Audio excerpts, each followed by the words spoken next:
வணக்கம் நண்பர்களே. ராமாவரம் தோட்டத்தில் மக்கள் திலகத்தை சந்தித்து பேசிய இந்தி நடிகர் திலீப் குமார், உங்களுக்கு கிடைத்திருக்கும் ரசிகர்களைப் போன்று வேறு எந்த நடிகருக்கும் அமைந்ததில்லை என்றும் மேலும் திலீப் குமார் கூறினார். தமிழகம் மட்டுமின்றி பெங்களூரு, மும்பை போன்ற பெரு நகரங்களிலும் உங்களுக்கு அதிக ரசிகர்கள் உண்டு என்று கூறிய நடிகர் திலீப் குமார், இலங்கை, சிங்கப்பூர் போன்ற வெளிநாடுகளிலும் உங்களுக்கு ரசிகர் மன்றம் இருப்பது மிகவும் பெருமையாகவே உள்ளது என்று நடிகர் திலீப் குமார் கூறினார்.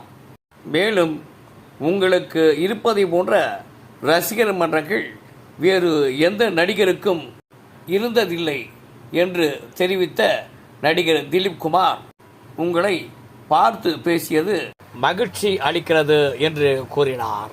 நன்றி, வணக்கம்.